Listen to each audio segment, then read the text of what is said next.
Hello Sunny, তুই আমার লগে একটু জরুরি দেখা করতো খামার বাড়িতে আয়। কিরে কি হয়েছে? এই রাইট করে আমার ফোন দা মাইলি। আমার মা কি তোর মা না?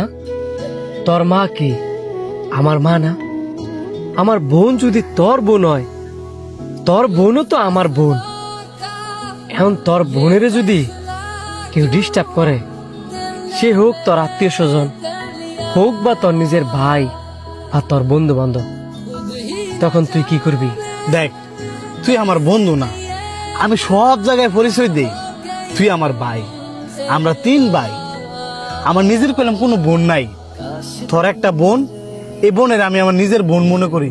সব জায়গায় বলি হে আমার একমাত্র বোন। আর আমার এই একমাত্র বোনের দিকে যে নজর দিব, আমার আল্লাহ পাকি ভালো জানে ওরে যে আমি কি করবো। হ্যাঁ ওই সেটা কি এটা ক। তোর বোনেরে তোর নিজের আপন ভাই ডিস্টার্ব করে। আমি না পারি সইতাম, না পারি কইতাম, বাধ্য হয়ে তোর কাছে আজকে কইছি। তোর বাইরে আবার কিছু কইলে পরে তুই কবি যে আমার আগে জানাইলি না কেন। তোরে জানাইলাম, তুই বিচার কর তুই কি করবি। তুই এনে থাক, আমি আইতাছি।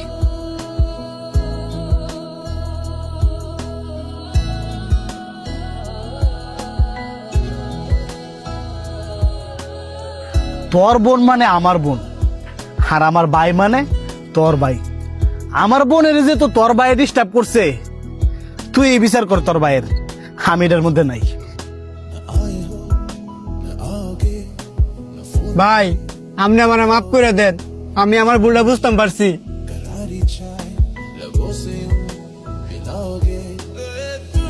দেখ, আমি তোরা আমার নিজের ছোড়ো ভাইয়ের মতো দেখি। তুই যদি তোর বোনের ডিস্টার্ব করস, এটা কি সমাজে মানায়? অবশ্যই মানুষ ভালো কইতো না, খারাপ কইব। আশা করি বুঝতে পারছস। যা।